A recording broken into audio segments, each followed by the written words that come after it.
Short hand और dictation batch के लिए प्ले स्टोर से अभी डाउनलोड करें राजहंस एकेडमी मोबाइल ऐप। 80 शब्द प्रति मिनट। Dictation ready start.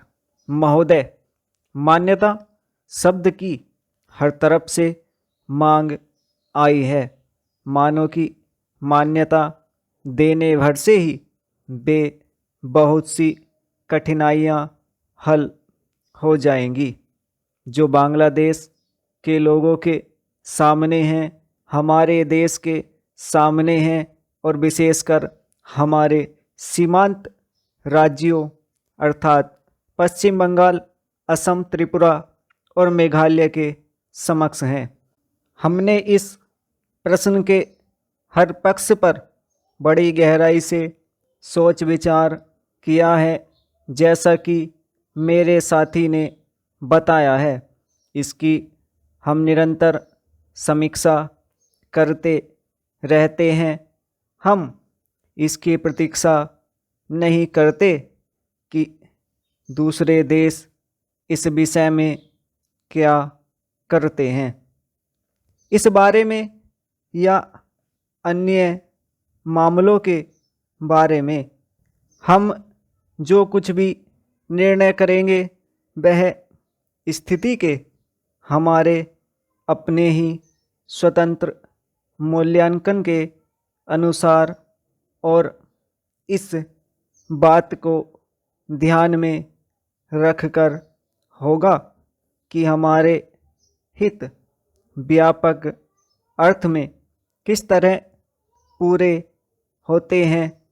कल मैं अपनी वर्तमान कठिनाइयों में से संभावित खतरों और बोझों के बारे में जानबूझकर बहुत संयत भाषा में बोली थी। बस इस कारण नहीं कि मैं बोझों या खतरों से आज या कभी डरी हूँ, बल्कि इस कारण कि मैं चाहती हूँ कि माननीय सदस्य इन सब विषयों पर गहराई से विचार करें। चेंज खतरों का तभी सामना किया जा सकता है जब आदमी इसके लिए तैयार हो। जैसा मैंने पहले कहा और फिर से दोहराना चाहूँगी कि यह समय दलगत प्रतिद्वंदिता का नहीं है। हम सबको मिलकर एक साथ खड़े रहना चाहिए और हमारे सामने जो अधिक काम है उसमें एक दूसरे की सहायता करनी चाहिए। सांप्रदायिक प्रवृत्तियों को दबाना चाहिए। मेरे विचार में सब पार्टियों को सहायता करनी चाहिए कि बांग्लादेश और शरणार्थियों का प्रश्न सांप्रदायिक स्तर तक न गिरने पाए, बल्कि अपने सही स्तर पर ही बना रहे जो राष्ट्रीय और अंतर्राष्ट्रीय स्तर है।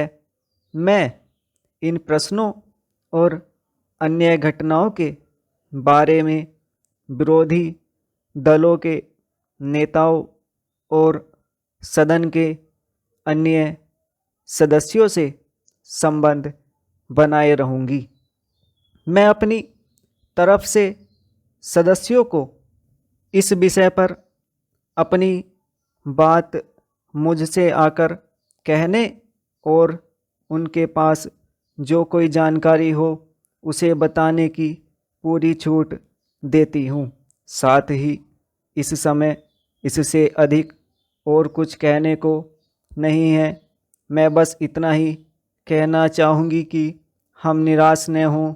हमें अपने और अपने लोगों पर भरोसा होना चाहिए। हमें बांग्लादेश की वीर जनता और अपने अधिकारों के लिए लड़ने के संकल्प पर भरोसा होना चाहिए। स्टॉप।